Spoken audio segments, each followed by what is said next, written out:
Live in a world which is characterized as a happy family of nations. So we agree to disagree. And then we also, in terms of governments, are informed by diplomacy.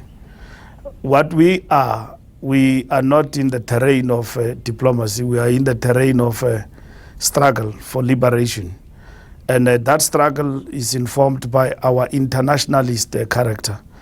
In which the ANC identify itself with people who struggle and fight for self-determination and who identify themselves with uplifting societies in the world wherever they are. With regard to Russia, Ukraine, we have always said we're on the side of peace. We uphold and we support the international law in this regard, and we supported and championed the engagement with all the parties in the conflict.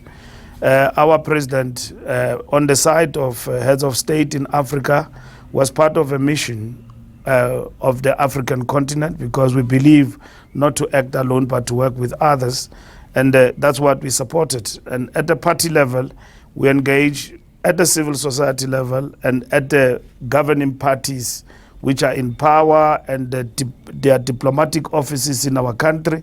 We engaged with regard to the conflict and what needs to be done. And we made it very clear that it's not that we are non-partisan, we are partisan, but that partisanship is defined in terms of peace for the people of Ukraine and Russia.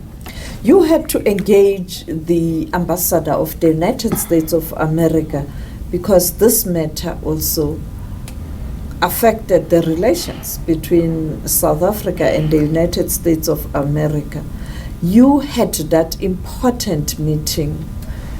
Are you happy that perhaps you were able to articulate the position of the party very well? Other people are saying it was quite surprising to see a diplomat going to a governing party, not rather engaging government.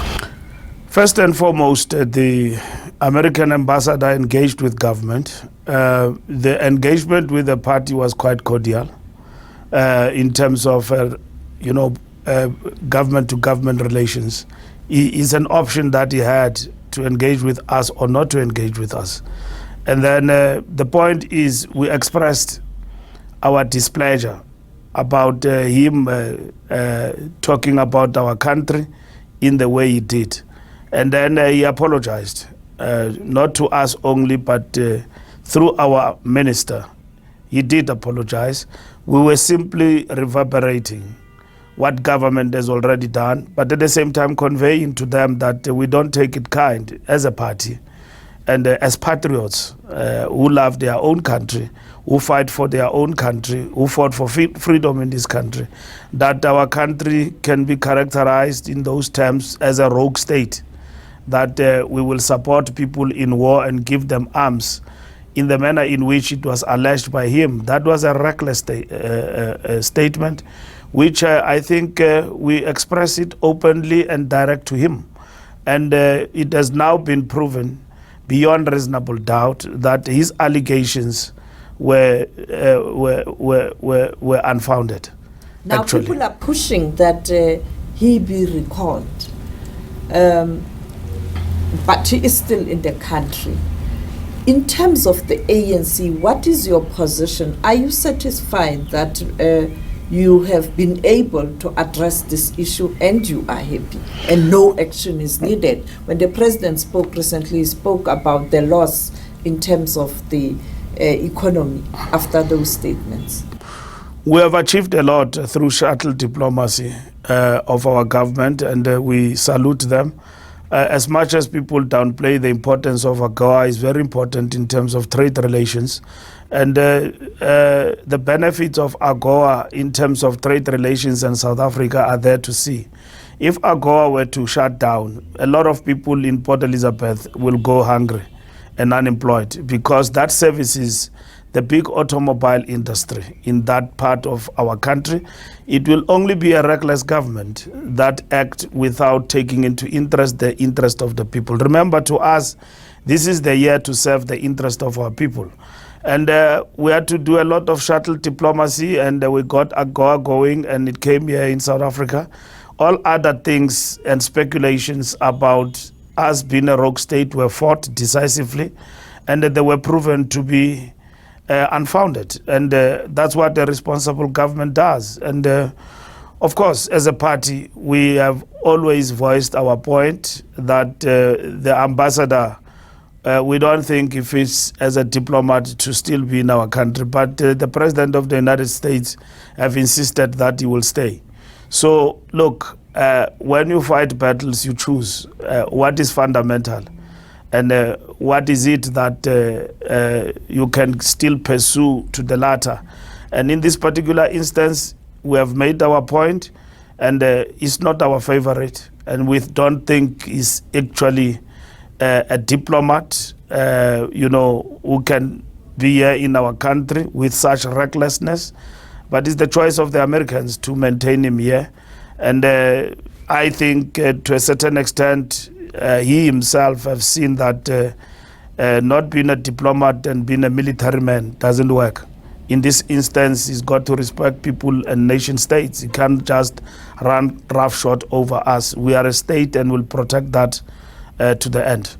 Let's look at the Middle East right now. That motion in Parliament, there has been previously attempts to ensure that ANC does support opposition parties with motions. And how did you arrive at the decision to agree, even though there were amendments? Our support for the self-determination and solidarity with the Palestinian people goes beyond, ourselves. It goes with everyone who support the self-determination. The world and South Africa knows that the ANC have led this struggle. So we are not about to argue with small parties who raise motions that we agree with and just undermine the bigger picture of what is the self-determination of the people of Palestine. We have been down this path for many years, from Mandela, from Luthuli. We have been there. BDS has been with us in the trenches. Yasser Arafat, among the first people Mandela met when he came out of prison, was Yasser Arafat. We ourselves have been in and out of Palestine, Ramallah, Gaza, Jenin, West Bank and all of that. And we've been to Israel, Tel Aviv, building bridges of dialogue between the Palestinian and Israeli people, sharing our own experience of a negotiated political settlement. We have been down this road, and we will be till the end, till the people of Palestine are free. In the ANC, it's not a showbiz. It is something that we do because it defines our character. We are an internationalist organization. Internationalism is part and parcel of our DNA. And the people of Western Sahara are oppressed. We are with them. We have suffered for supporting their self-determination, the same as Palestine. People say we are anti-Jews. We are not anti-Jews. We're just doing what is right for humanity. You don't have to be a Muslim to understand that the people of Palestine are subjected to Israeli, Zionist state and apartheid. If you have been to South Africa, there's no way you can look the other way around. So that's why when like-minded parties in parliament on this one converge, the ANC was part and parcel of that. And to us, it's not about who's the winner. The winner is humanity for what we are pursuing for the liberation of the people of Palestine. Now, looking at Israel, clearly the country is aggrieved with this motion. Is this not going to close doors for engagements? As you pointed out, many of your former and current leaders have engaged Israel as well and tried to bring the two parties together. The door was opened. Now, this motion, is this not going to create a problem for engagements? Because this is what some people are saying. Our government at its level must continue to do what is right and to engage with all the parties, including make sense to the Israelis. Netanyahu and Likud cannot achieve what they want to achieve in Israel by total annihilation of the Palestinians. At some point, they need to open up for negotiations and stop the attacks and all of that, and come to a negotiated settlement. That is what is important. And South Africa has got a role to play in relation to that. But when people are maimed, Sophie, and when people are killed and children, and at the same time they are being subjected to what is called a collective punishment, and which is not a collective punishment, it's not war, it is genocide. It is a genocide for a people who don't have a state. We cannot take half-hearted measures. Our actions are informed by what is happening in Palestine. We have always had measured engagement with Israel, and without all-out sanctions and all of that. And in this particular instance, for what is happening and all of that, it requires us to review our methods, even in South Africa, for us to be free. The world did not just shut our country out. When Pretoria was not listening and apartheid was being intensified, the United Nations declared apartheid as a crime to humanity. So are you saying you are also pushing that the Israel state be declared an apartheid state? It has long been declared by peace-loving people for what we have seen. And even now, there is a resolution that has been passed that agree with us by the United Nations, not only South Africa, except a few, the United States and so on. And also the question and the pressure that has been mounted, and with the resolution that has been moved in the United States, I think by Ecuador, that ensured that there is humanitarian ceasefire. It is nations of the world that have actually come together. South Africa is part and parcel of that. America and a coterie of few are isolated. The world is on the side of peace and stop to the genocide, and the world says Palestinian self-determination now, and apartheid Israel, as it is defined, and Zionist must actually come to its senses and allow a two-state solution in the conflict. When I spoke to the spokesperson of the president at government level, he spoke about after this motion, the president will consult in the country, outside the country, taking into consideration the views of the international community. As a party, are you engaging sister parties on the continent and the friends of the liberation organization globally, particularly those who are from the socialist countries? What are you doing to try and strengthen the resolve in terms of ensuring that these two groups are able to find one another? We are working not alone with the rest of the world and our allies in Europe, Latin America, and everywhere. As you would have seen in Europe, particularly in Britain, large protests, but we are working with the European socialists who are with us on calling for ceasefire. And we are working with a lot of liberation movements in the African continent, and also other sister parties in the African continent to call for ceasefire, and at the same time guaranteeing the self-determination for the people of Palestine. We are working with political parties within the Americas, in the United States, and also within the Black Caucus, which calls for the ceasefire and so on. So that's what we're doing as a party in terms of that mobilization. But back home here, we also work with the South Africans, and we work with everybody in South Africa who is on the side of ensuring that there is self-determination for the people of Palestine. And finally, do you think it will be possible for the president of the ANC, in his capacity as the president of South Africa, to implement this motion? South Africa will not be hesitant, depending on what they are pursuing. We're encouraged by the efforts of our government through the platforms that we participate in the United Nations, pursuing a decisive resolution calling for peace. And then secondly, we are encouraged by the president working with others within BRICS as well, calling for peace. And then our government, we have got no doubt, depending on the work that they do day and night, they will weigh up and decide when to implement that particular resolution. But nonetheless, we've got to respect separation of powers, but government have shown and have led from the front, including the president himself, who has been slaughtered, vandalized by Zionists, but nonetheless, freedom fighters don't get deterred by those who are on the other side of an injustice. We soldier on.